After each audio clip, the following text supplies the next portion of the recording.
bless you, and thank you for joining us. I'm Minister Billy Burton, and welcome to Sunday School Insights. This audio teaching series is an evangelistic tool brought to you by Inspirational Minutes Ministries International, Advocatus Ecclesiae Publishing, and Ministry Outpost. We hope and pray that these lessons will reach those who, for whatever the reason, either can't or won't come to a Bible study, a Sunday school class, or a traditional church service. Subscribe to our channel here on YouTube and then follow us on Facebook, where you can read your Bible lessons faithfully each week. Our Facebook link is conveniently posted below. Our background music, Worlds Away, is provided by the artistic genius of J Man at www.ourmusicbox.com. Again, we thank you for joining us, and Sunday School Insights begins now.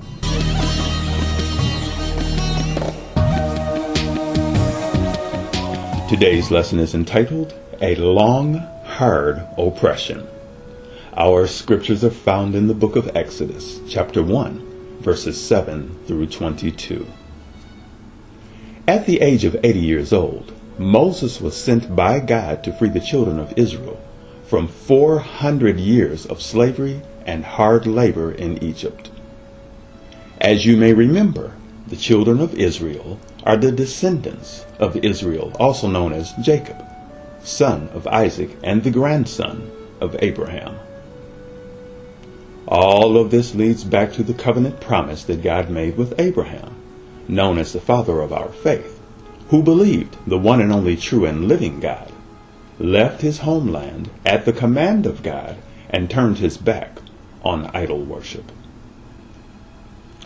During Jacob's elder years, there was a famine in the land, and the only place to get food was in Egypt. God, knowing that this would happen, arranged for Joseph, the son of Jacob, to not only be in Egypt at the time to help out, but had miraculously moved in Joseph's life to position him in a seat of power, in charge of everything second only to the king. Genesis 46 and 27 tells us that the total number of Israelites that Joseph helped to start a new life of prosperity in Egypt were 70. By the time of our lesson, Joseph was dead, and the Pharaoh that showed him favor was dead also.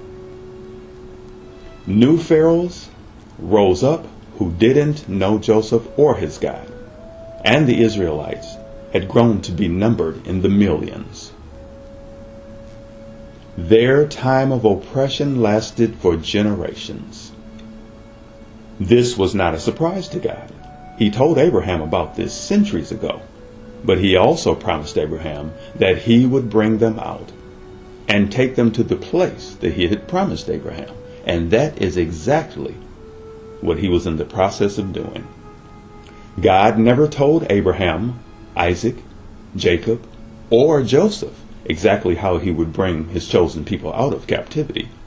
And he doesn't have to tell you or I how he's going to deliver us from our personal oppression.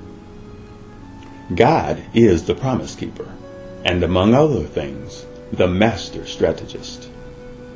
God conditioned and trained Moses, anointed him and his older brother Aaron, and sent them to stand against Pharaoh, to let God's people go, so that they could be free to worship him. So much time had passed until the Israelites didn't know God either, as their forefathers did. But that's all right. God knew them. God launched attacks against Egypt in the form of 10 plagues as a result of Pharaoh's stubbornness, and each came against one of the things that Egypt worshipped as a god. The real God hardened Pharaoh's heart, not to give in. This allowed him to show his authority over the false gods, and ultimately caused the destruction of the armies of those who held his people captive. However oppressed you find yourself to be, God has a way to deliver you. We ask that you follow us on Facebook and subscribe to our YouTube channel. Come back and join us here again next week, God willing, for another lesson of Sunday School Insights. Our background music, You On My Mind, was composed and performed by J Man at www.ourmusicbox.com. God bless you.